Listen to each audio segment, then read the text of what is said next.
그리스도께서 우리를 자유롭게 하려고 자유를 주셨으니 그러므로 굳건하게 서서 다시는 종의 멍에를 매지 말라.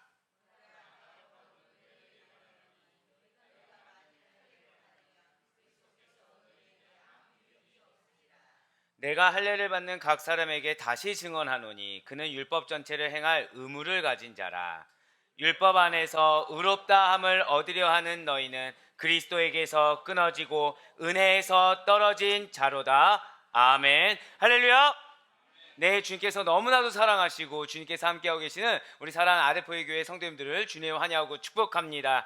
예, 우리는 이 시간에 수요의 은혜 예배로 특별히 복음의 진수가 되는 갈라디아서 강해로 은혜 받는 귀한 시간을 가지고 있어요. 자, 우리 좌우 옆에 있는 분한테 좀 이렇게 인사하시다. 우리 복음만을 붙잡읍시다. 네, 우리 한 번 더 인사하실 때 당신이 참된 자유자입니다. 인사하시기 바라겠습니다. 이거 하나 약속드릴 수 있을 것 같아요. 여러분들만큼 정말 사랑의 눈빛으로 진짜 이렇게 환하게 뜨겁게 인사하시는 성도님들을 과연 찾을 수 있을까라고 의심될 정도로 여러분들 정말 그런 사랑을 표현해 주셔서 얼마나 감사한지 모르겠어요. 자, 그래서 한 번만 더 마지막으로 인사할 때 우리 이렇게 고백합시다. 정말로 사랑합니다. 네. 아마 이제 아시는 분은 아시겠지만 제가 이렇게 인사말을 나눌 때는 다 설교 내용에 들어있는 내용이겠죠. 네, 그렇습니다. 우리는 복음만을 붙들어야 됩니다. 믿으십니까? 네, 그리고 우리는 참된 자유자가 맞아요. 그런 참된 자유자 된 우리는 영혼을 바라볼 때 사랑의 마음으로 품지 않고서는 그 참된 자유자로서의 절대 한번 더 고백하실게요. 책무를 다하지 못한다라는 거죠. 즉 믿는 자, 참된 자유자의 책무는 영혼을 사랑하는 것입니다. 믿으십니까? 그 사실을 우리가 기억할 수 있어야 된다는 거예요. 자, 지난주에 사도 바울이 그와 흡사한 말을 했다는 것이죠. 예수 그리스도를 믿는 믿음으로 말미암아 구원을 받았어요. 그래서 성령을 따라 난 자유자의 자녀, 약속의 자녀에 대해서 이야기를 하였습니다. 그러면서 하갈의 자녀, 즉 무슨 자녀라고 이야기하나요? 종의 자녀죠. 그리고 사라의 자녀, 약속의 자녀이자 자유자의 자녀의 예를 들었어요. 그러면서 율법이 아니라 복음으로 속히 돌아와야 된다. 너희가 나를 사랑했던 그때를 기억해봐라. 영혼을 사랑하는 마음으로, 예수 그리스도를 사랑하는 마음으로 복음으로 속히 돌아와야 되는 것이지 율법으로 회개하는 것이 아니다 라고 권면했다는 거예요. 그러면서 오늘은 자유자의 자녀답게, 그러니까 지난주까지는 자유자라고 한다면 그 종의 자녀와 자유자의 자녀의 차이를 이야기했다고 한다면 오늘은 자유자의 자녀답게 절 따라 고백하실게요. 다시는 종의 멍에를 매지 말라. 딱 이거예요. 다시는 종의 멍에를 매지 말라라는 것입니다. 율법에 의해서 의로워지려고 시도조차 하지 말라는 거예요. 오직 은혜 안에서, 오직 은혜 가운데 거하며 참 자유자가 되라고 권면하고 있다라는 것이죠. 먼저 오늘 본문 말씀인 갈라디아서 5장 1절 말씀 한번 보도록 하시겠습니다. 갈라디아서 5장 1절 말씀입니다. 그리스도께서 우리를 자유롭게 하려고 자유를 주셨으니 그러므로 굳건하게 서서 다시는 종의 멍에를 매지 말라. 아멘. 아까 우리가 두 번째로 인사 나눌 때 어떻게 인사하셨습니까? 우리가 자유자입니다. 우리가 자유자입니다 라고 이렇게 인사를 했어요. 맞습니다. 모든 성도는 자유자입니다. 성도된 우리는 정확히 누구를 따라 난 자유자이냐면 성령을 따라 난 자유자라는 거예요. 어떤 죄의 구속에 매여 있는 자들이 아니라는 것이죠. 이 세상의 틀에 매인 자들이 아니라는 거예요. 구속된 자가 아니라는 것입니다. 믿음으로 의롭게 된 그 구원을 받은 자인 사라를 통해서 믿음의 유업을 이은 우리들이 자유자라는 거예요. 어디에서 자유자요? 한 번 더 저 따라 고백하실게요. 죄에 대하여, 율법에 대하여, 한 번 더요, 전통에 대하여. 이걸 기억해야 돼요. 이걸 기억해야 됩니다. 죄에 대해서, 율법에 대해서, 하나 더 우리가 무엇을 이야기했나요? 전통에 대해서. 그렇다고 한다면 그렇게 죄에 대해서, 율법에 대해서, 전통에 대해서 자유자가 된 우리의 그러한 자유는 과연 누가 주신 것입니까? 우리 이미 답을 알고 있어요. 예수 그리스도께서 다시는 종의 멍에를 매지 말라고 허락해 주셨다는 거예요. 분명 우리는 죄의 노예였습니다. 분명 우리는 저주의 노예였어요. 속박의 노예, 억압의 노예였습니다. 멸망의 노예였던 것이 우리의 본질이에요. 그런데 그럼 우리가 그 노예의 신분에서 벗어나서 자유자가 되었다는 것이죠. 무엇으로 말미암아요? 예수 그리스도의 은혜로 말미암아 자유자가 되었음을 믿으시길 바라겠습니다. 자, 우리가 특별 새벽 기도회를 통해서 지금 출애굽기를 통해 은혜를 받고 있는데, 자, 그들에게 언약이 베풀어졌어요. 어떤 언약이 베풀어졌나요? 시내산 언약이 주어졌습니다. 근데 우리는 이 시내산 언약을 무슨 언약이라고 합니까?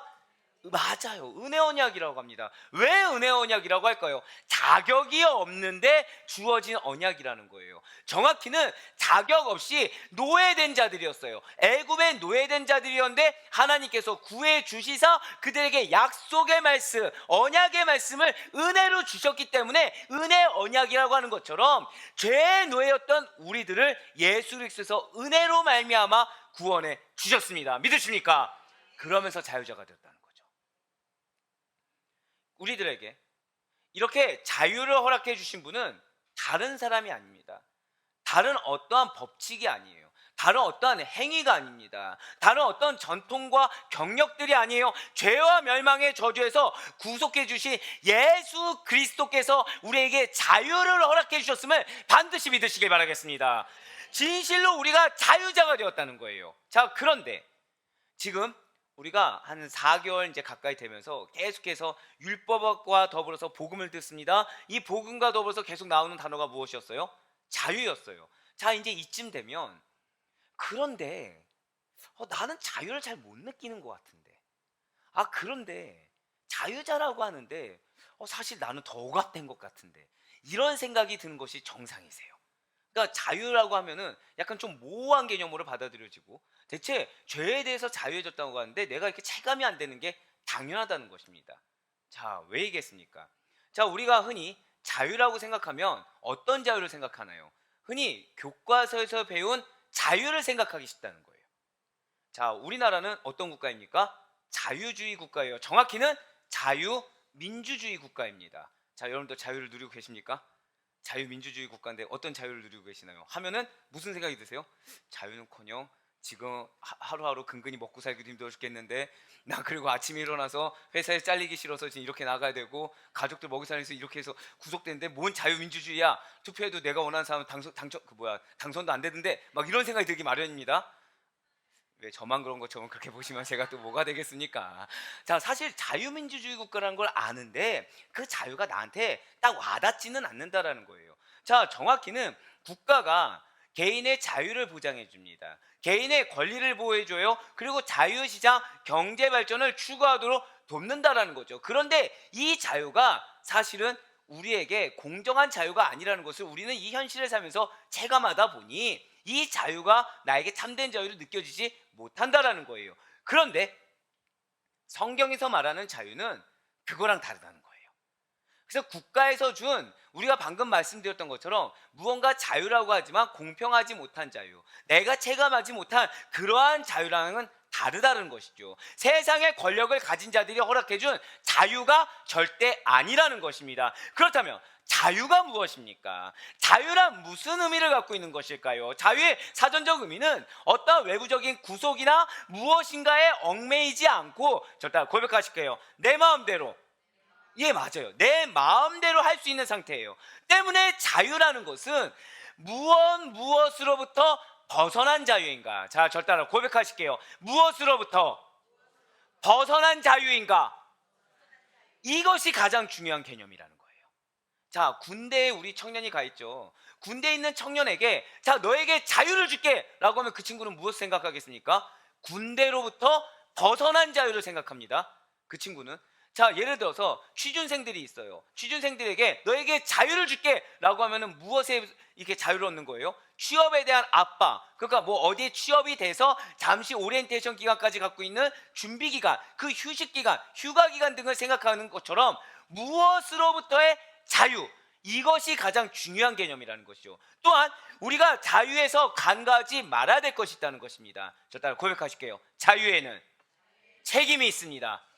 바로 이거예요.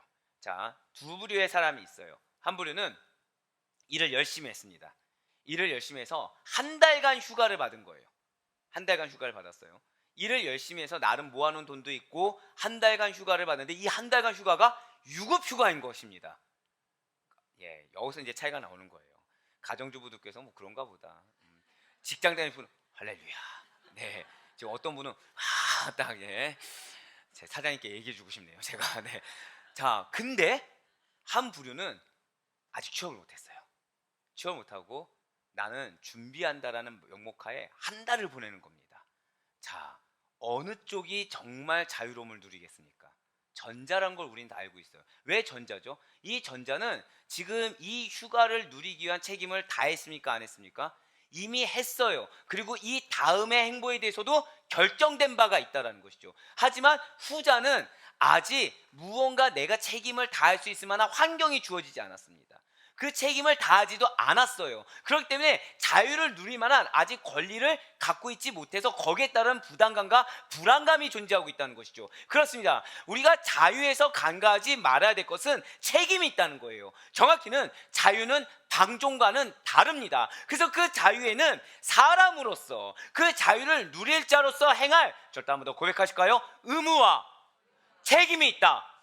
그렇습니다. 우리가 말하는 이 자유에는 두 가지 개념이 있다는 거죠. 어디로부터 벗어나는 자유인가? 거기에 더해서 이 자유에는 우리에게 무언가의 의무와 책임이 있다는 사실이에요. 자, 인간에게 허락된 자유는 그 자유를 누릴 능력을 가지기 위해서, 그것을 누리기 위해서 어떠한 자발적인 사회적 활동 속에서 가능하게 되는 것입니다. 그렇기 때문에 자유는 무엇을 위한 자유인가? 자, 제가 방금 뭐라 표현드렸어요? 무엇을 위한 자유인가의 문제가 가장 중요하다는 거예요.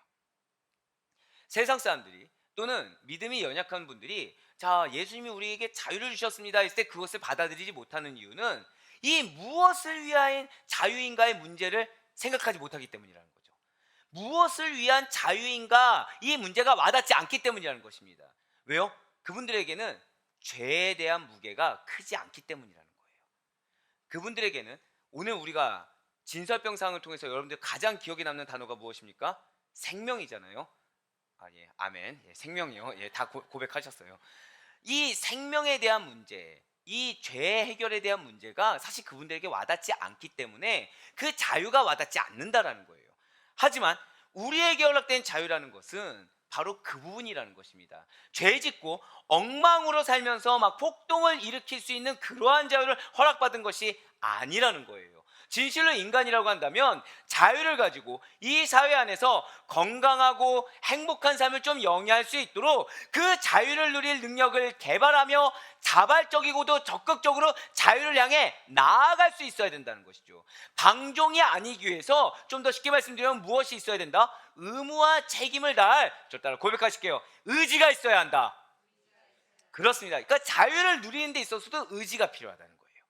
이 자유의 가치를 아는 자들만이 그 의지를 가지고 자유를 쟁취하기 위해서 또는 내가 가진 자유를 지키기 위해서 의지를 가지고 행할 수가 있다는 것입니다. 그런 의미에서 자유에는 첫 번째로 한 번 더 저 따라 고백하실게요. 무엇으로부터의, 그렇습니다. 무엇으로부터의 자유인가? 자, 두 번째는 저 따라 고백하실까요? 무엇을 위한? 이게 정말 중요하다는 거예요. 믿는 자가 예수 그리스도를 말미암아 자유를 얻었습니다 라고 할 때 이 자유에 우리가 잊지 말아야 될 두 가지 키워드가 무엇이라고요? 무엇으로부터의 자유인가? 무엇을 위한 자유인가? 이 질문에 답을 내리고 우리가 그것에서 흔들리지 않을 수가 있어야 된다는 것입니다. 우리가 그리스도께 받은 자유 역시도 마찬가지라는 것이죠. 바로 이러한 관점에서 정의가 내려질 수 있어야 돼요. 이러한 관점에서 깨달으며 우리가 그 자유의 참된 의미를 받아들일 수가 있어야 한다는 것입니다. 그러니 오늘 정말 잘 들으시길 바라요. 오늘 정말 잘 들으시고 여러분들이 갖고 있는 그 자유에 대한 개념이 바뀌어야 됩니다. 우리의 자유에 대한 개념은 이 세상에서 말하는 국가적인 차원의 자유가 아닌 것입니다. 이 세상에서 말하는 그러한 어떤 억눌린 자유, 어떠한 제한된 자유가 아니라는 거예요. 예수 그리스도 안에서의, 믿음 안에서의 무엇으로부터의 자유인가? 무엇을 위한 자유인가? 바로 그러한 자유에 대해서 제대로 인식함과 동시에 그 자유를 온전히 누릴 수 있는 여러분과 제가 되길 간절히 소망합니다. 그렇다면 그리스도께서 여러분과 저에게 주신 자유는 첫 번째로 무엇으로부터의 자유이겠습니까? 무엇으로부터일까요? 지금 우리 갈라디아서를 지금 보고 있죠. 자, 너무 탁월하십니다. 예, 지금 약간 좀 헷갈릴 수 있게 계속 죄인데 절대 현혹되지 않았어요. 맞습니다. 사실 이제 여러분들이 첫 강의 때부터 들어오셨기 때문에 지금 율법이 그냥 말씀만을 의미한 건가요? 아니란 걸 너무 잘 알고 계세요. 예, 율법이 의미하는 바가 분명히 존재한다. 상징하는 바가 있다고 말씀을 드렸습니다.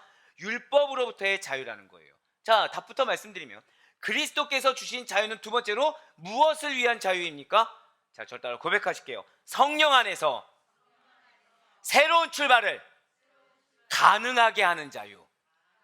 그렇습니다. 이걸 기억하셔야 돼요.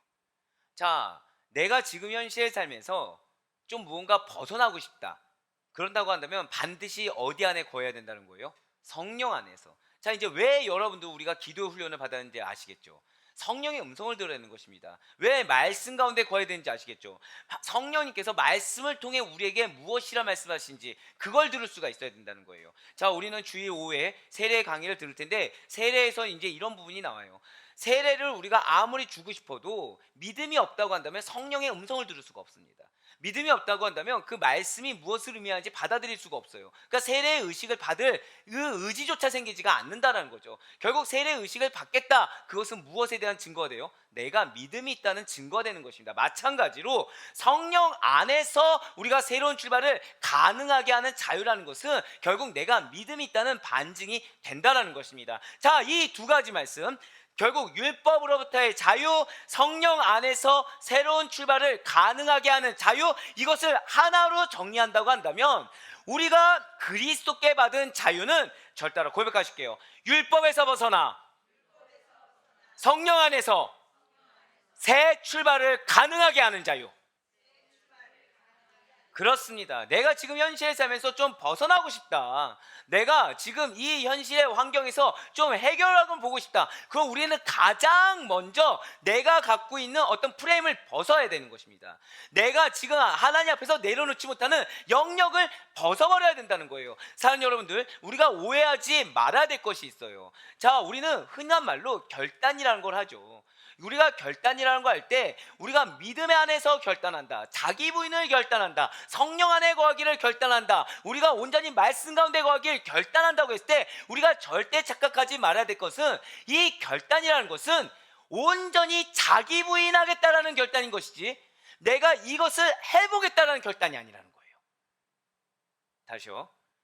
내가 믿음 안에 거하겠습니다, 내가 말씀 안에 거하겠습니다, 성령 뜻대로 따라 살겠습니다, 그렇게 결단한다는 것은 내가 이렇게 해보겠습니다라는 나의 어떤 의지를 앞세운 결단이 아니라 내가 그 모든 거에서 나를 내려놓겠다, 모든 거에서 저 따라 고백하실게요. 자기 부인하겠다, 그런 결단이라는 거예요. 모든 거에서 나를 부인하겠다라는 그 결단이 바로 이거라는 거죠. 성령 안에서 내가 율법에서 벗어나겠다, 나를 둘러싼 어떤 영역을 벗어버리겠다, 그 결단이라는 거예요. 그렇게 됐을 때 무엇이 가능하다? 새 출발이 가능하게 된다. 그렇습니다. 우리가 그리스도께 받은 자유가 바로 그런 자유라는 거예요. 나로 하여금 율법에서 벗어나게 합니다. 성령 안에 거하게 해요. 그래서 새 출발을 가능하게 하는 자유라는 것이죠. 그래서 오늘 본문 1절 말씀에서 그리스도께서 주시고자 하는 자유를 우리가 누리기 위해서는 다시는 반드시 율법에서 벗어나는 일, 그러니까 다시는 율법에 매여 있지 않는 일, 즉 종의 멍에를 다시는 매지 말아야 된다는 거예요. 사도 바울은 자유 있는 여자의 자녀로서 누리게 되는 그 자유를 위해 우리를 자유하게 예수님께서 만들어 주셨기 때문에 더 이상 종의 멍에를, 율법의 멍에를 맬 필요가 없다고 가르치고 있어요. 이와 관련해서 사도 베드로 역시도 바울만 이렇게 이야기하는 것이 아니라는 거죠. 이 베드로 역시도 이 율법의 멍에에 대해서 우리도 능히 매지 못하던 멍에라고 이미 말을 하고 있다는 거예요. 바로 사도행전 15장 10절의 말씀입니다. 그런데 지금 너희가 어찌하여 하나님을 시험하여 우리 조상과 우리도 능히 매지 못하던 멍에를 제자들의 목에 두려 하느냐. 아멘. 자, 이 멍에가 우리가 맬 수 있는 멍에라고 하고 있으니까 율법의 멍에는요, 우리가 맬 수 없는 멍에라는 거예요. 자, 그런데 여기서 중요한 단어가 있었죠. 한 번만 더 보여주세요. 자, 우리도 능히 매지 못하던 멍에를 내가 매려고 해요. 그럼 그것이 무엇이다? 어찌하여 하나님을 어떻게 한다고요? 시험한다는 거예요. 사랑하는 여러분들, 여러분들은 예수 그리스도의 보혈을 말미암아 구원받으셨습니다. 믿으십니까? 여러분들의 본질은 하나님의 백성입니다. 믿으십니까? 그런데 그런 하나님의 백성된 우리가, 자, 율법이 의미하는 것이 무엇이죠? 세상의 전통, 가치관, 인본주의, 물질만능주의, 그러한 것들, 그러한 사상과 가치관이라고 말씀을 드렸어요. 이것을 내가 맨다, 결국 이것을 내가 붙들고 살아간다. 이것이 결국 무엇이라고요? 하나님을 시험하는 행위라는 거예요. 그것이 하나님을 시험하는 행위라는 거죠. 근데 중요한 것은 이 멍해라는 거, 이 세상의 멍해라는 것이 사실은 우리가 멍해를 맬 수 있는 사람이 아니라 구원받은 그 순간부터는 맬 수가 없는 멍해라는 것입니다. 맬 수가 없는 것을 굳이 내가 매려고 한다는 거예요. 예를 들어서 어떤 쓰레기 더미가 있다고 생각해 보세요. 쓰레기 더미. 자, 나는 쓰레기 더미를 보면 난 미쳐서 날뛸 것 같다. 난 그것을 막 끌어안고 싶다. 난 가다가 쓰레기 20리터짜리 쓰레기 봉투만 보면 막 끌어안고 나는 키스하고 싶다. 있으세요? 한 명도 없죠. 마치 그거랑 똑같다는 거예요. 굳이 안 안아도 되는데, 굳이 매지 않아도 되는데, 굳이 끌어안지 않아도 되는데 그것을 끌어안는 행동을 한다는 거예요. 자, 내가 그걸 끌어안아요. 그러면 옷에 냄새가 날까 안 날까요? 옷에 냄새가 나겠죠. 그 옷을 또 내가 빠는 게 아니라는 거죠. 누가 빨아요 그거를? 하나님이. 내가 해놓고서 그걸 누구에게 전가하고 있어요? 하나님, 예수님께 막 전가하고 있다는 거예요. 결국 이건 무슨 행위입니까? 시험하는 행위죠. 기껏 흰 옷을 입혀놨는데, 기껏 거룩한 옷을 입혀놨는데 그 거룩한 옷을 누가 더럽혀요? 굳이 앉지 않아도 될 쓰레기 더미를 내가 안고서 부비부비 하면서 막 키스하고 그러면서 와 행복하다 행복하다 하다가 냄새 나니까, 하나님, 나 왜 이게 냄새가 나는 거예요? 내 옷 좀 빨아주세요. 이런다는 거죠. 그것이 무엇이다? 하나님을 시험한다. 진실로 율법의 멍에는 수많은 규례들을 포함하여 인위적인 전통들에 의해, 자, 제가 방금 어떤 표현 썼습니까? 인위적인 전통들에 의해, 선한 것이 아니라는 거예요. 인간의 유익을 위해서, 인간의 욕심을 위해서 만들어진 전통들에 의해서 부수적으로 덧붙여진 것들입니다. 그래서 사람의 은으로는 능히 다 지켜 행할 수가 없어요. 사람의 능력으로는 감당할 수도 없어요. 사람의 힘으로는 짊어지기 무거운 멍에들이고 굳이 지지 않아도 되는 멍에들이라는 거죠. 따라서 여러분과 제가 매개 불가능한 멍에라는 것입니다. 사실 우리에게 허락되지도 않은 멍에들이라는 거예요. 굳이 나에게 가까이 가지 않아도 될 그런 멍에들이라는 거죠. 그럼에도 불구하고 율법주의자들은 무기를 삼아요. 무엇을 무기를 삼냐? 할례를 무기 삼는다는 거죠. 그래서 갈라디아 교회 성도들을 다시 율법의 종으로 만들려고 했다는 것입니다. 그럼에도 불구하고 세상에 속한 자들은 인간의 전통을 무기로 삼아요.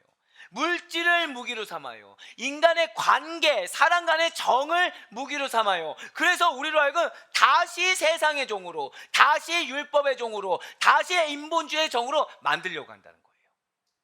우리는 어쩌면은 이런 것들이 이해가 안 될 수도 있습니다. 아, 어떻게 이렇게 쉽사리 넘어가?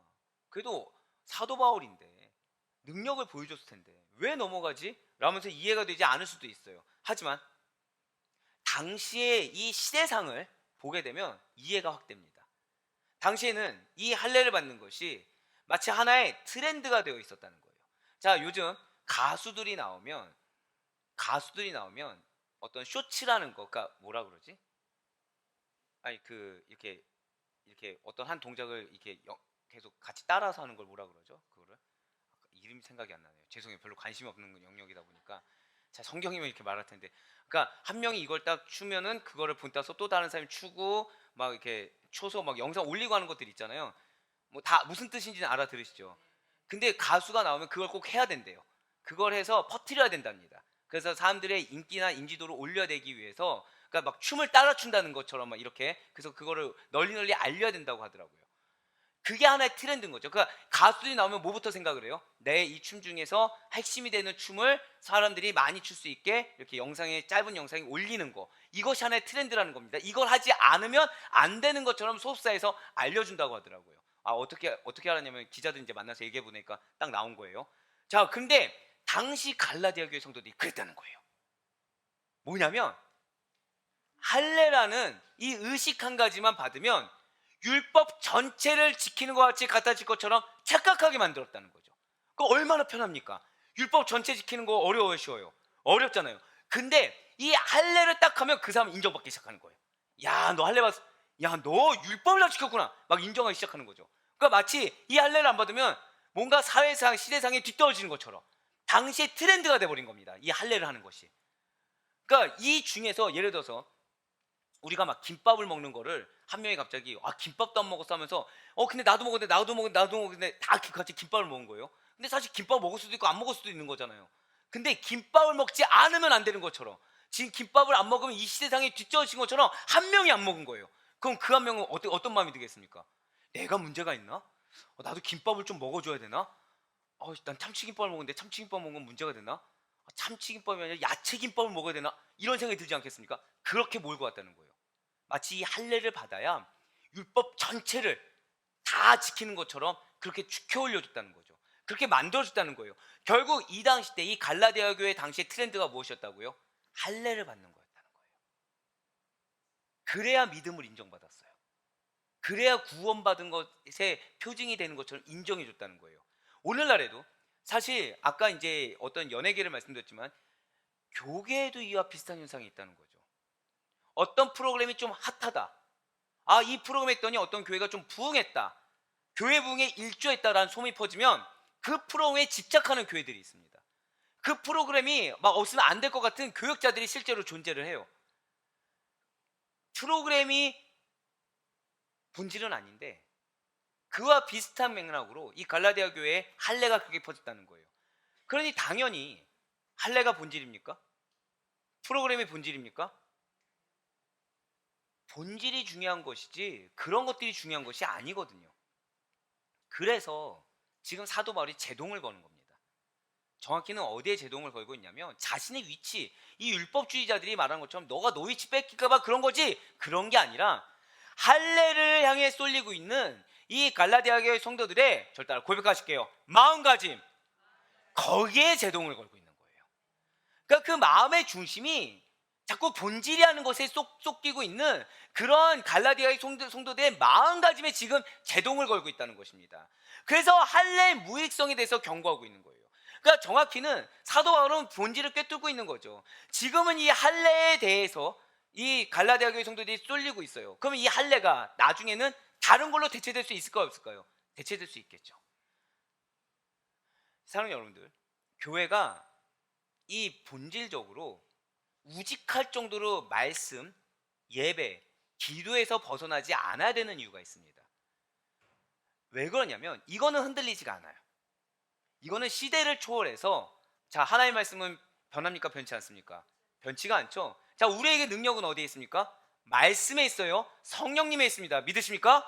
이거는 인간의 영역이 아니죠. 인간의 능력이 아니라 신적 권위, 하나님의 권위이자 하나님의 영역입니다. 이건 변치 않아요. 교회가 교회되게 하는 거 말씀입니다. 믿으십니까? 여기에 있어요. 그런데 만약에 프로그램이 들어왔다고 생각해 보세요. 이 프로그램이 예배를 대체한다고 한번 생각해 보시길 바랍니다. 성도님들이 예배 드리는데 이 프로그램을 준비하는 데 쏠려 있다고 생각해 보세요. 자, 이거는 지금 본질이 흐트러진 걸까요? 본질을 지키고 있는 걸까요? 예배를 드리고 있는데, 자, 예배는 누구에게 드립니까? 하나님께 드리는 거죠. 근데 내가 예배를 드리는데 이 다음 시간에 이 프로그램을 하는 거예요. 여기에 지금 집중하고 몰두하고 있다. 이건 이미 본질이 흐트러졌다는 겁니다. 사랑하는 여러분들, 부흥은 하나님께서 주시는 것입니다. 믿으십니까? 그런데 본질을 지키지 않는데 부흥이 될까요? 자, 자녀들이 키가 커야 돼요. 근데 밥을 안 주는 겁니다. 줄넘기만 시켜요. 농구만 시켜요. 밥을 안 주고. 키가 크겠습니까, 안 크겠습니까? 절대 안 큰다는 거죠. 최소한 키가 크기 위해서는 뭐부터 돼야 돼요? 영양분을 섭취하게 해야 되는 거죠. 예, 저는 그렇게 믿어요. 네, 살이 찌더라도 영양분을 섭취하면 키 클 거라 믿습니다. 네. 마음이 어려워요.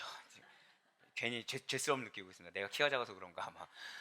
근데 영양분을 섭취해야 최소한 키가 클 발판이 되는 건데, 영양분이 없이, 자, 줄넘기를 하면 키가 큰데, 농구 운동을 하면 키가 큰데, 달리기를 하면 키가 큰데, 여기에 몰두한다고 한다면, 자, 밥을 먹지 않고 밥을 먹지 못하게 만든 그 아이는 어떻게 되겠습니까? 영양실조로 쓰러지게 된다는 거예요. 교회 역시 마찬가지인 것입니다. 말씀과 기도에 훈련이 돼 있지 않고 양육에 대해서 그래서 말씀으로 무장돼 있지 않고 삶 가운데 말씀이 실제가 되지 않는 상태에서 어떠한 A 프로그램, B 프로그램, C 프로그램에 아무리 집중해봤자 소용이 없다는 겁니다. 그리고 정확히는 그건 교역자나 우리가 우리 스스로를 감찰해 볼 때 어디에 집중을 해야 될까요? 지금 사도 바울이 어디에 집중했다고요? 갈라디아 교회 성도들의 무엇에 집중했다? 마음가짐에 집중했어요. 마음가짐에. 마음이 어디에 쏠려 있는지, 마음이 어디에 지금 분별을 못하고 있는지 거기에 집중했다는 것이죠. 마찬가지입니다. 우리 역시 내가 지금 예배보다 하나님의 인자하심을 경험하는 것보다 하나님께보다 말씀보다 다른 게 쏠려 있는지 아니면 정말 그 본질에 집중하고 있는지 분별할 수 있어야 된다는 거예요. 그렇지 않는다고 한다면 우리 아델포이 교회 역시 마찬가지로 하나님께서 아무리 비전을 주시고 말씀을 주셔도 갈라디아 교회랑 똑같이 흘러갈 수가 있다는 것입니다. 자, 절대로 고백하실게요. 반드시 내 마음을 지키겠습니다. 아멘.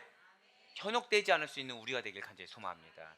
우직할 정도로 나를 먼저 말씀 가운데 무장시키는 것을 최우선으로 삼을 수 있는 여러분과 제가 되길 간절히 소망합니다. 하나님의 임재하심을 경험하는 것보다 다른 것이 우선되지 않을 수 있길 바라요. 내 봉사 물론 좋아요. 나의 무언가를 드러낼 수 있는 거 물론 좋습니다. 그것도 귀한 거죠. 하지만 그보다 더 중요한 것은 저 따라 고백하실게요. 내가 변화되어야 합니다. 여기에 포커싱을 둘 수 있는 우리 모두가 될 수 있길. 이 변화 누가 주신 거예요? 말씀으로. 이 변화 누가 주신 거예요? 성령님께서. 내가 먼저 체험받고 내가 먼저 성장하며 내가 먼저 변화되는데, 그래서 나도 모르게 나의 변화된 삶으로 말미암아 다른데 선한 영향력을 드러낼 수 있는 그러한 사명을 감당하는 데 집중하며 나아갈 수 있는 우리 모두가 될 수 있길 간절히 소망합니다. 네, 그렇습니다. 사도 바울은 지금 할례를 향해서 하나님이 아니라 복음이 아니라 예수 그리스도가 아니라 말씀이 아니라 할례라는 당시의 트렌드에 마음이 쏠리고 있는 이 갈라디아 교회 성도들에게 제동을 걸기 위해서 할례의 무익성에 대해서 경고하고 있다는 거예요. 오늘 보면 갈라디아서 5장 2절 말씀 보시길 바랍니다. 보라, 나 바울은 너희에게 말하노니 너희가 만일 할례를 받으면 그리스도께서 너희에게 아무 유익이 없으리라. 아멘. 진실로 갈라디아 교회 성도들은 구원을 얻었습니다. 무엇으로 구원을 얻었나요? 예수 그리스도로 말미암아 구원을 얻었습니다. 그들은 그리스도의 그 구속사요, 십자가에 못 박혀 죽으심과 부활하심에 대해서, 복음에 대해서 믿음을 가진 자들이었어요. 그런데 만약 그랬던 갈라디아 교인들이, 즉 예수님에 대해서, 복음에 대해서 빚진 자들이죠. 이 빚진 자들인 이 갈라디아 교회 성도들이 구원을 얻기 위해서, 나는 그렇게 구원을 얻었음에도 불구하고 이 믿음에 십자가 외에, 복음 외에 다른 무언가, 즉 할례가 필요하다고 생각한다면 그것은 본인도 모르는 사이에 그리스도의 구속사역의 완전성을 의심하는 것과 마찬가지라는 거예요. 사랑하는 여러분들, 교회는 주님의 몸된 성전입니다. 믿으십니까? 주님께서 교회의 주인 되십니다. 믿으십니까? 그런데 이 교회에서 또는 여러분들의 가정 가운데, 가정에 하나님께서 주인 됐다고 고백을 하면서 그 가정 가운데 말씀보다, 기도보다, 내가 먼저 미랄되는 것보다 다른 것이 더 중요하다, 다른 것이 필요하다고 여기는 것이 사실 무엇과 똑같다고요? 그리스도의 구속사역의 완전성을 내가 의심하는 거랑 똑같다는 거예요. 그러니까 얼마나 하나님께서 가슴 아파하시겠습니까? 당신이 핏값 주고 사셨는데 교회가 부흥이 안 돼요. 그 부흥이 안 되는 원인을 어떠한 말씀의 부재나 뜨겁게 부르짖지 않는 영성의 부재에서 찾지 않고 다른 세상적인 것을 찾아서 세상적인 것을 끌어당기는 것, 그래서 나도 모르는 사이에 그리스도의 구속사역, 주님의 그 놀라운 사역의, 대속사역의 완전성을 의심하는 행위를 하는 것을 무지해서 알지조차 못한다. 얼마나 가슴 아파하시겠습니까? 분별합시다. 나도 모르게 내 가정의 주인이 하나님이신 것을 부정하는 모습은 없는지를 분별합시다. 저 역시 마찬가지겠죠. 우리 아델포이 교회에, 그러니까 이게 머리로는 알더라고요. 머리로는 아는데 이 너무 감사하게 흐름이라는 게 보이는 겁니다.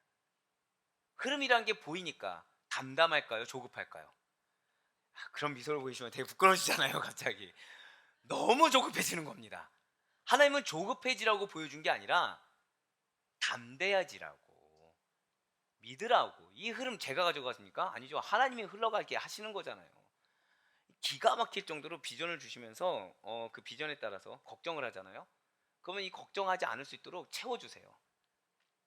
또 왠지 우리 성도님들 말씀 은혜 못 받는 것 같은데 라는 마음이 들 때마다 여러분들 은혜 받는 모습을 보게 하십니다. 자, 증거가 없어 문제가 아니라 저의 믿음 없음을 막 보고 있는 거죠. 저희 믿음 없음. 예, 맞아요. 머리로 아는데 조급합니다. 근데 조급해서 행동을 하면 뭐가 된다고요? 그리스도의 구속사역의 완전성을 내가 의심하는 거랑 똑같다는 거예요. 저 따라 고백하실게요. 조급해질 때 회개하라. 맞아요. 조급해질 때 회개해야 돼요. 내 마음 가운데 모호해질 때, 내 마음 가운데 확신이 없을 때, 정확히는 내 마음 가운데 어떤 확신이 없을 때 그때 회개해야 돼요. 나의 삶을 주님께서 주장하신다는 것을 내가 지금 의심하고 있구나. 내가 속한 공동체의 주인이 주님이시란 걸 내가 의심하고 있구나. 그래서 내 마음 가운데 지금 자꾸 무언가가 필요한 건 아닌가라고 지금 계속 끌어들이려고 하고 있구나.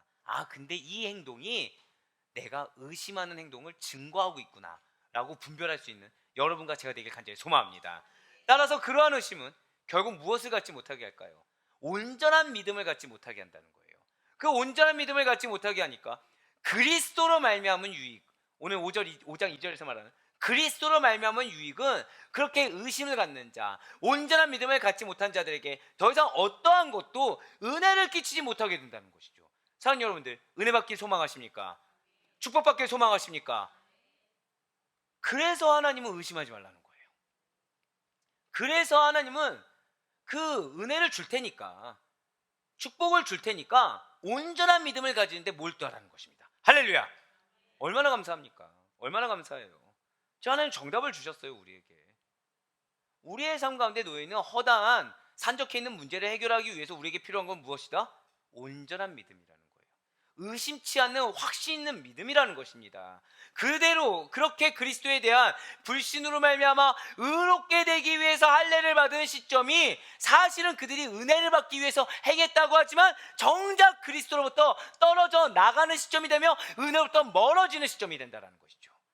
내 눈에 이 상황을 타개하기 위해서 주님께서 약속을 주셨지만 믿지 못해서 행하는 그 행동이 아이러니하게 은혜에서 멀어지게 하는, 아이러니하게 응답에서 멀어지게 하는, 아이러니하게 축복에서 멀어지게 하는 행위가 된다는 거예요. 사랑하는 여러분들, 마음이 조급해질 때마다, 다급해질 때마다, 마음에 불편함이 있고 의심이 들 때마다, 은혜가 간절한 필요한 상황일 때마다 그러할수록 저를 따라 고백하실게요. 오직 믿음! 거기에 몰두할 수 있는 우리가 되길 간절히 소망합니다. 지금 사도 바울이 무엇을 경계하고 있어요? 마음가짐을 지금 경계하고 있어요. 그 마음가짐을 경계하면서 우리에게 지금 확신을 주고 있죠. 은혜가 예비되어 있습니다. 근데 그 은혜를 받기 위해서 무엇을 견지하라? 의심치 않는 믿음, 온전한 믿음, 확신 있는 믿음을 견지하라고 지금 우리에게 권면해 주고 있는 것입니다. 어쩌면 갈라디아 교회 성도들은 그렇게 얘기할 수는 있어요. 아니요, 전 예수님을 믿어야지 구원을 얻는다는 거, 그거 저 믿습니다. 이신칭이 믿어요. 그걸 부정하는 거 아닙니다. 우리의 구원을 위해서 예수 그리스도에 대한 믿음에 추가적으로 할례 하나 더 받았는데 내가 나 율법을 다 믿는 것도 아니고 지금 현재 트렌드가 그러잖아요. 여기서 밀리면 내 삶이 힘들어집니다. 그래서 나 그냥 요거 할례 하나 더 받은 게 그게 크게 문제가 되겠습니까? 나 믿는다니까요 라고 주장할 수도 있겠죠. 자, 여기서부터 정말 중요해요. 많은 회개를 불러일으켰습니다. 하지만 우리가 반드시 잊지 말아야 될 것이 있어요. 그것은 뭐냐면 어느 하나를 내가 인정하고 허락하고 받아들이기 시작하면 그에 따라 연관된 짐들을 전부 한꺼번에 다 가져오게 되는 결과를 낳게 된다는 사실을 잊지 마시길 바라겠습니다. 제가 다시 한 번 더 말씀드릴게요. 어느 하나를 내가 인정하고 허락하며 받아들이기 시작하면, 자, 여기서 제가 이 말씀 드렸을 때 여러분들 마음 가운데 제일 경계해야 될 마음은 이거 내가 내 자녀들이 들어야 돼, 내 배우자가 들어야 돼, 내 부모님이 들어야 돼. 누가 들어야 돼? 이걸 경계하세요. 저를 따라 고백하실게요. 이 말씀은 나에게 주시는 말씀입니다. 아멘? 그걸 반드시 기억하세요.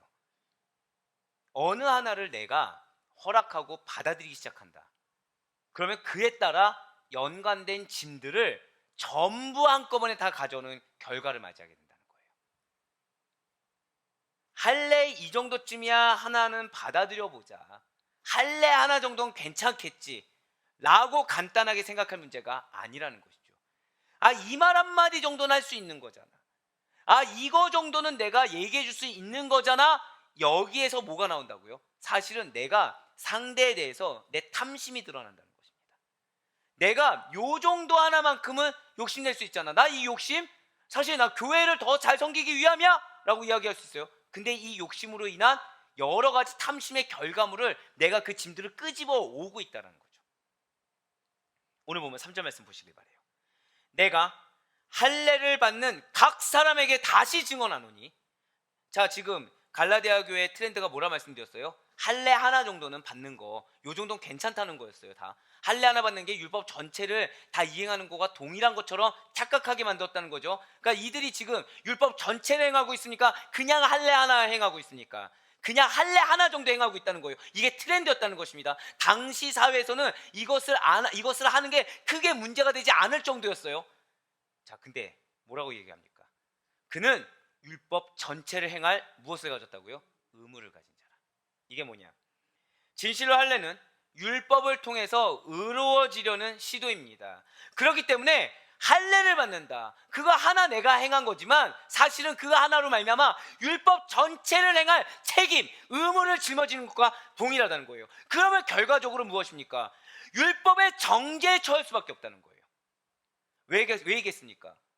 율법주의자들은 율법의 행위들을 통하여서만 구원받을 수 있다고 주장해요. 그러면서 갈라디아 교회 성도들에게는 율법의 의식의 상징과도 같은 할례를 받으려고 부추겼다는 거죠. 상징이기 때문에 그거 하나 받으면 율법 전체 행위과 동일해 라고 이야기했다는 거예요. 하지만 만일 그 주장과 그러한 미혹대로 우리가 율법을 지킴으로써 구원받기를 원한다고 한다면 율법의 모든 욕구를 충족시켜줘야 된다는 거죠. 율법이 1부터 100이라고 한다면 나는 1부터 100까지 다 행해야 구원받는 걸 몰랐다고 하더라도 내가 1을 행했어요. 그럼 나는 알게 모르게 1부터 100까지를 다 행해야지 구원받는 동일한 위치에 처해지게 된다는 거예요. 나도 모르게 우리가 물질의 탐심을 가졌어요. 나는 어떤 포장을 했어요. 근데 하나님이 사실 약속의 말씀을 주신 거죠. 내가 너에게 물질을 줄 거야. 내가 믿을 수가 없는 거예요. 지금 상황이 너무 다급한 겁니다. 그래서 불의를 행했어요. 뭐 복권을 했든 무엇을 했든 또는 예배를 빠지고서 서운을 했는데 내 예배를 참석하겠습니다. 근데 서운을 했는데 그 순간 빠지고서 일을 하든 해서 했어요. 그 순간 뭐랑 똑같다고요? 아예 본질적인 것부터 나는 그 한 번의 행동이 아니라 물질과 관련된 그 모든 죄악을 내가 끌어진 거랑 똑같다는 것입니다. 이걸 전부 다 해결하는 거랑 똑같다는 거죠. 나는 요거 하나였는데 나머지 그 뒤에 딸려진 짐들을 내가 다 끌고 온 거예요. 다. 그러니 여러분도 아마 경험해 보셨을 것입니다. 나는 죄악 하나를 쉽사리 저질렀어요. 끊기가 쉽든가요, 어렵든가요? 굉장히 어려지죠. 왠지 아십니까? 나는 이거 하나였는데 무게가 1g이 아니라 뒤에 10kg, 20kg, 30kg가 다 딸려 있거든요.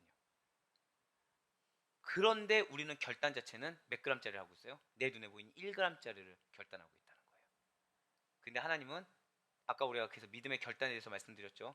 어떤 한 영역만을 하는 것이 아니라 전체를 부인하는 거, 전체를 다 자기 부인하는 그 결단이 믿음이다.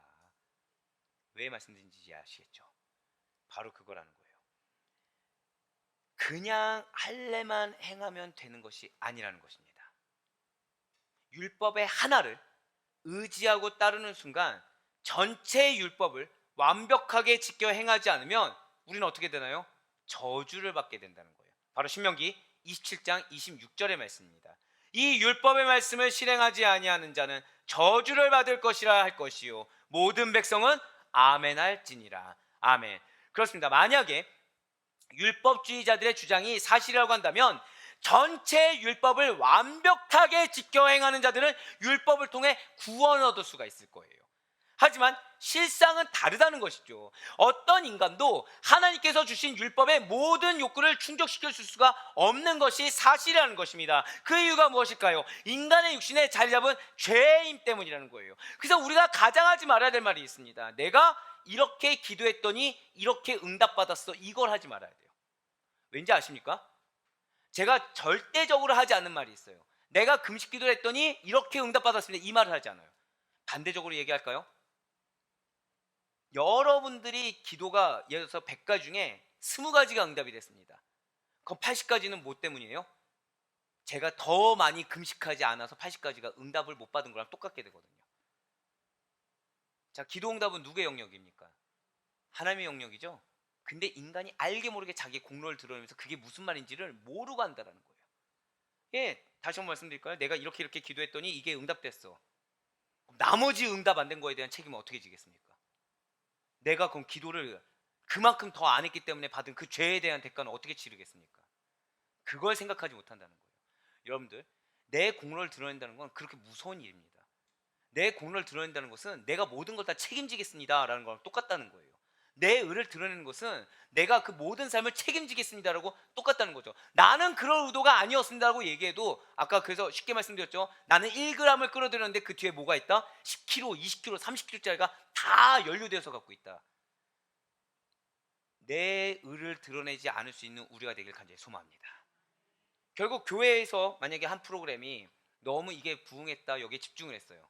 그럼 교회가 부흥하지 않는 그 이유는 그럼 세상의 모든 프로그램들 그걸 다 도입하지 못해서인 것입니까? 아니라는 거죠. 아니라는 거죠. 근데 내가 그 프로그램이 있어야 부흥할 것 같다라고 한 순간 어떤 책임을 갖게 된다고요? 나는 세상의 모든 프로그램을 다 섭렵해야 되는 거예요. 섭렵해서 다 적용해야 되는 거예요. 다. 사람이 가능합니까? 불가능합니까? 불가능하다는 거죠.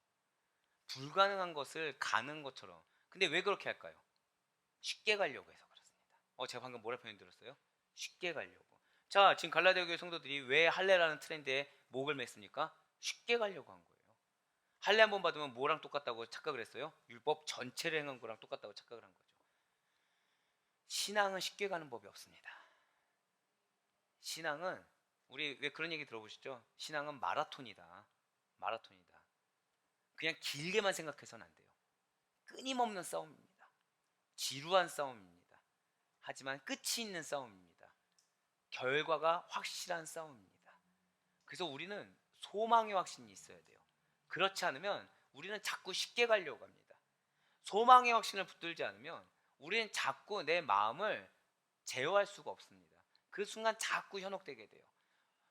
소망의 확신을 가질 수 있는 여러분과 제가 되길 간절히 소망합니다. 쉽게 가려는 마음을 이겨내시길 바래요.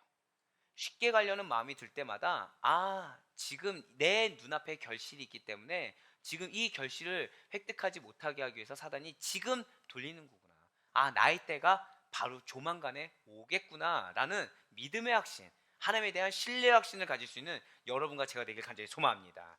네, 그렇습니다. 인간의 육신에 자리 잡은 죄의 힘이라는 것은 사실은 하나님께서 주신 율법의 모든 욕구를 충족시킬 수가 없어요.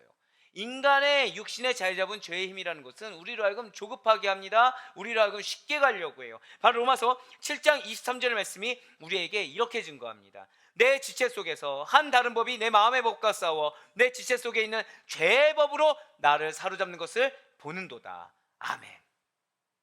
지금 나를 사로잡은 것이 무엇이라고 사도 바울이 고백합니까? 죄의 법이에요. 죄의 법. 이걸 인정할 수 있어야 됩니다. 우리 스스로에 대해서 간과해서는 안 된다는 거예요. 나를 시시각각으로 호신탐탐 노리는 죄의 법이 나를 장악하려고 하는구나. 어쩌면 내가 지금 정답이라 생각한 영역도 내가 아무리 거룩한 말씀과 빗대어서 이야기한다고 하더라도 죄의 법 가운데 내가 말씀을 악용할 수도 있구나라고까지 경각심을 가질 수 있는 여러분과 제가 되길 간절히 소망합니다. 진실로 인간 안에 자리 잡은 죄의 힘은 막강해요. 사도 바울은 자신의 마음 안에서 요동치는 싸움이 계속되고 있음을 깨달았다는 것이죠. 그렇습니다. 마음의 법과 죄의 법이 늘 항상 싸우고 있어요. 사도 바울은 부활하신 그리스도를 만나서 구원의 도를 알고 성화의 길을 걷게 된 그 이후에도 그의 마음에는 성령으로 거듭난 자아와 죄악된 본성 사이에 끊임없이 치열한 영적 전투가 있었음을 경험했다는 거죠. 그래서 너무나도 잘 알았다는 거예요. 그래서 이에 대해서 마음의 법, 죄의 법의 싸움으로 표현했다는 것이죠. 사도 바울과 같이 이 그리스도의 도의 본질을 깊이 알고 성결한 삶을 살았던 사람조차도 이 같은 갈등을 겪었는데, 하물며 여러분과 저와 같은 사람들은 말해서 무엇하겠습니까? 이처럼 죄의 힘과 이처럼 죄의 영향력이 강하게 우리를 주장하는 상태에서 연약하고도 완악한 인간이 율법을 다 지켜서 행할 수가 있겠습니까? 죄에 대해서 나는 이것을 이겨낼 수 있어 라고 감히 쉽게 말을 할 수가 있겠습니까? 나는 이번 한 번만 하고 끊을 거야 라고 하면서 감히 호언장담할 수 있겠습니까? 아니라는 거예요. 아니라는 거죠. 진실로 모든 인간은 율법의 요구를 완전히 충족시킬 수가 없어요. 진실로 모든 인간은 그 사단의 계략에 대해서 내가 취하고자 하는 1g만 딱 취하고서 나머지 뒤에 걸 끊을 수가 없습니다. 그리고 그 결과는 무엇일까요? 저주 아래 놓여 있을 수밖에 없다는 거예요. 율법의 요구를 내가 충족시켜 주려고 하거나 그 1g만 취하려는 그 시도조차가 결국 우리를 어디 아래 놓이게 한다고요? 저주 아래 놓이게 한다는 거죠. 그러니 할례를 받는다는 것을, 그 인간의 가치관과 사상 가운데 매여서 내가 행동한다는 것을 마치 사소한 행동 하나 정도로 가볍게 생각해서는 안 된다는 것입니다. 철저해야 돼요. 끝까지 기민해야 됩니다. 영적으로 분별해야 돼요. 경각심을 가져야 된다는 거죠. 할례는 유대 율법주의자들의 하나의 종교를 상징하는 것입니다. 할례가 가진 상징적인 의미는 율법에 복종하고 선한 행위를 의지할 때 구원을 받게 된다는 거예요. 할례가 가진 상징적인 의미가 무엇이라고요? 율법에 복종해야 된다는 거예요. 선한 행위를 할 때 믿음이 아니라 선한 행위를 할 때 구원을 받게 된다는 것이죠. 이는 우리가 믿는 이신득이의 원리에, 이신칭이 그 원리에 전면적으로 배치되는 사상인 것입니다. 즉 할례와 율법이냐 그리스도를 믿는 믿음이냐, 둘 중에 하나인 것이지 어느 정도 겸하여서 믿고 행할 수 있는 것이 아니라는 거예요. 할례와 율법이냐 아니면 믿음이냐.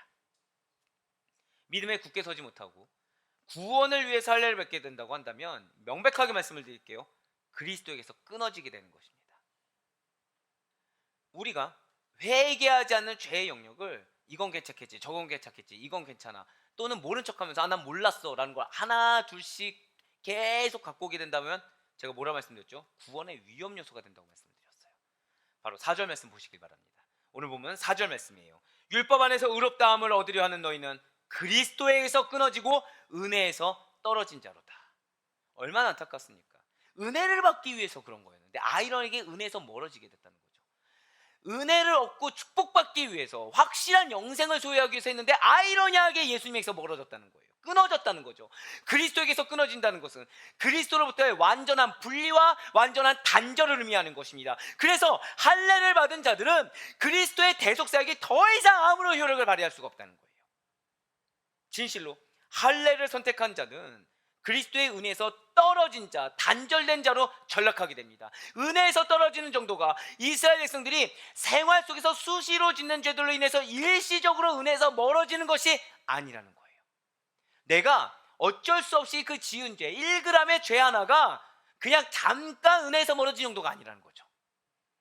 그 죄 하나 때문에 내 마음이 잠깐 메말라졌다, 이런 착각을 해서는 안 된다는 것입니다. 일이 어느 정도 안 풀리는 정도가 아니에요. 잠시 고난 좀 겪다가 다시 회복하겠지, 그 정도 수준이 아니라는 거죠. 이스라엘 백성들이 십자가가 아닌 율법을 선택함으로 말미암아 그리스도인에 주어지는 하나님의 은혜를, 저 따라 고백하실까요? 포기하는 것, 그거랑 똑같다는 거예요. 내가 알게 모르게 인본주의를 선택하고 전통주의를 선택하고 물질 만능주의를 선택하는 거, 종교다원주의를 선택하는 거, 통합주의를 선택하는 거, 이것이 나는 선한 의도를 가지고 나는 내 마음에 중심이 있어 라고 생각하고 나는 믿음을 변치 않아 라고 하는데 사실은 알게 모르게 내가 무엇을 포기하고 있다고요? 하나님의 은혜를 자꾸 포기하고 있다는 거예요. 나는 은혜가 필요해서 한 건데. 사랑하는 여러분들, 은혜가 필요하십니까? 아무도 안 필요하시나요? 네, 너무 무거워졌는데요. 은혜가 필요하시면 오직 단 하나, 기도합시다. 끝이에요. 말씀 붙들고 기도하시고 그 말씀을 누구에게 적용하라? 나에게 적용하시면 됩니다.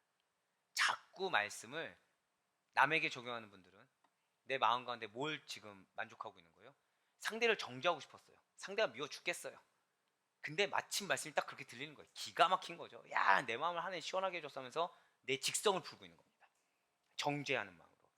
자, 선입니까 죄입니까? 죄죠, 죄. 차마 악이라고 말을 못하겠어요. 왜요? 그분의 의도도 어쨌든 상대가 잘 변하기를 원하는 마음이었을 테니까. 근데 뭐라고요? 죄요, 죄. 죄예요, 죄. 근데 그 1g, 1g, 1g이 모여서 뒤에 있는 10kg, 20kg, 30kg짜리를 같이 끌고 온다는 거죠. 한 번 정죄하면 힘들지 두세 번 정죄 쉽습니다. 두세 번 정죄 쉬워요. 말씀으로 내가 은혜 받은 것을 다른 분에게 적용하는 분들과 대화를 보잖아요. 기가 막힙니다. 청산유수예요, 진짜로. 근데 자기에게 적용하는 말은 기가 막힐 정도로 안 듣습니다. 기가 막힐 정도로. 자, 논리적으로 다 깨요. 어떻게 될까요? 그 다음에 나오는 행동은 분노를 냅니다. 목회자가 성도를 정죄한다. 영혼을 정죄한다고 딱 표현을 씁니다. 자, 이단하고 싸워볼까요? 이단하고 싸우면 안 듣습니다. 그러다가 다 말문이 다 막힙니다. 그 다음 나온 말이 뭐라고요? 분노 저주입니다. 내 안에 선한 것이 없음을 증명한다는 거예요.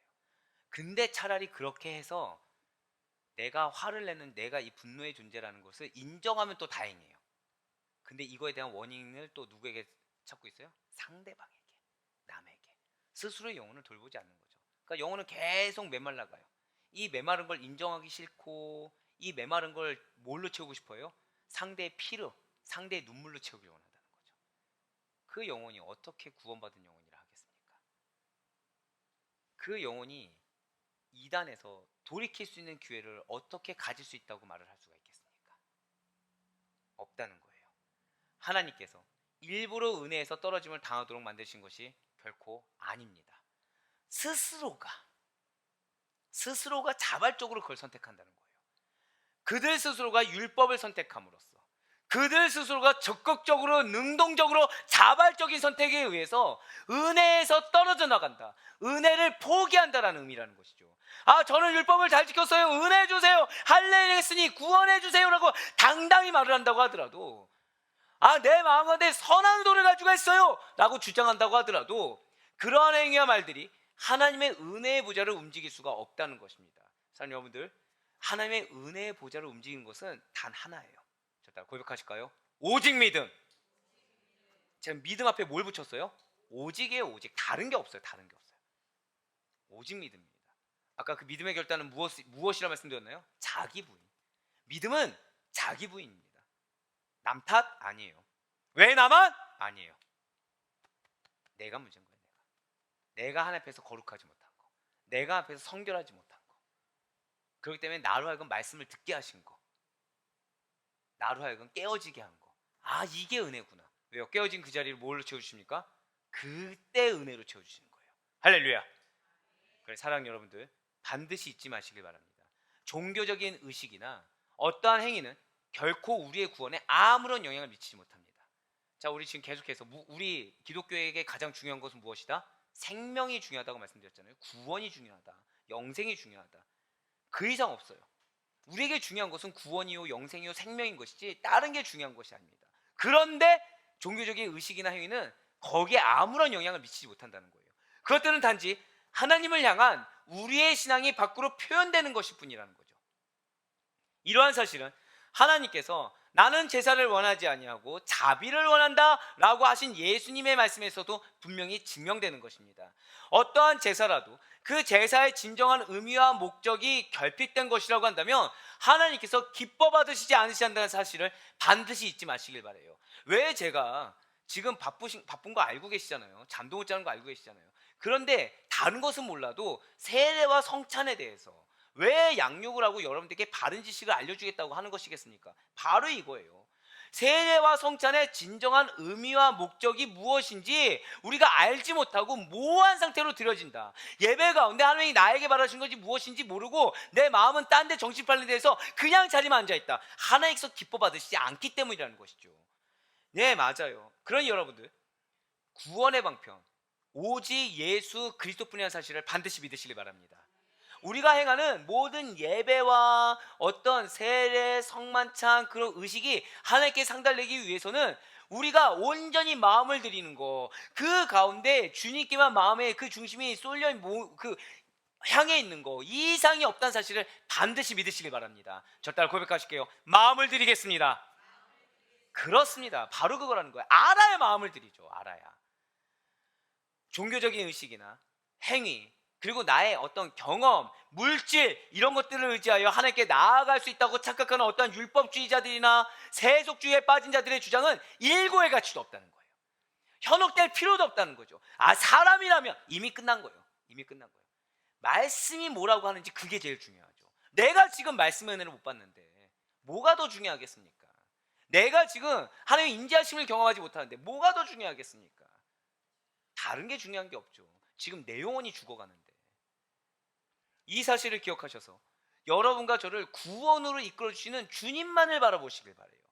내 눈이 자꾸 내 마음이 어떠한 사람이나 환경이나 물질을 바라보고 있다고 한다면 그 순간 빨리 회개하시고 지금 내 생명이 더 이상 메말라 있지 않을 수 있도록, 내 생명이 풍성해질 수 있도록, 충만해질 수 있도록 주님께만 집중하며 나아갈 수 있는 여러분과 제가 되길 간절히 소망합니다. 우리는 더 이상 종의 멍에를 짊어지는 자가 아니란 사실을 잊지 마시길 바라요. 우리의 본질은 지혜 안에서, 말씀 안에서 참 자유자입니다. 그에 합당하게 믿음으로 살아가야 돼요. 말씀으로 살아가야 된다는 거죠. 그러한 그리스도인의 자유는 성령 안에서의 새 삶을 위한 자유인 것입니다. 성령 안에서의 새 삶이니 그런 것들이 매여 있지 않는 거예요. 사람들이 나에게 무엇이라 말하는 거에 매여 있지 않습니다. 환경에 매여 있지 않아요. 소망이 확실하니까 이 소망 가운데 기대감이 가득한 거죠. 평강 가운데 거하는 거예요. 그러니 나의 삶을 둘러싸는 어떠한 억압이나 우겨쌈이 중요한 것이 아니라 내 마음 가운데 뭐만 있어요? 기대감만 있다는 거예요. 기쁨만 있다는 거죠. 이게 자유자예요. 이게 자유자. 그래서 빨리 그날만을 사모하는 겁니다. 그러니 교회에 나와서 예배드리는 거 기쁨인 거죠. 기대감이 있어요. 기도할 때 기대감이 있어요. 하나님이 나에게 뭐라 말씀하실까? 나에게 지금 어떤 회복을 주실까? 나를 어떻게 또 충만하게 하실까? 기대감이 있다는 거예요. 사랑하는 여러분들, 만약에 내 마음 가운데 평강이 없습니까? 기대감이 없습니까? 기쁨이 없습니까? 감사가 없습니까? 나 지금 자유 못 누리고 있구나. 나 지금 내가 생각한 그 내려놓지 못한 그 영역 하나 때문에 내가 매여 있구나. 분별하며 빨리 제거하며 나아갈 수 있는 여러분과 제가 되길 간절히 소망합니다. 어느 시대이건 은혜로 구원받았으면 어떻게 사는 것은 중요하지 않다고 여기는 자들이 꼭 존재해요. 그거는 고대부터 지금까지 다 동일합니다. 율법에 대해 자유했기 때문에 율법을 지키고 안 지키고는 중요하지 않다고 하면서도 말씀의 중요성을 모릅니다. 말씀을 멀리해요. 그러면서 온갖 육체의 일을 행하는 자신의 부도덕함을, 자신의 방종을 마치 복음의 진리에 대한 깊은 이해에서 나온 것이냐, 그것이 경험에서 우러나온 참 지식이냐 억지를 부리는 자들이 존재한다라는 것이죠. 그러나 사도 바울은 이러한 자들에 대해서 분명히 이렇게 경고하고 있습니다. 갈라디아서 5장 21절 하반절의 말씀입니다. 이런 일을 하는 자들은 하나님의 나라를 유업으로 받지 못할 것이요. 하나님의 나라를 유업으로 받지 못하는 자들의 이야기에 현혹되지 않을 수 있는 여러분과 제가 되길 간절히 소망합니다. 우리 사랑하는 아드포의 교회 모든 성도 여러분들, 그리스도인들은 율법의 오랜 속박에서 이미 해방된 자들이에요.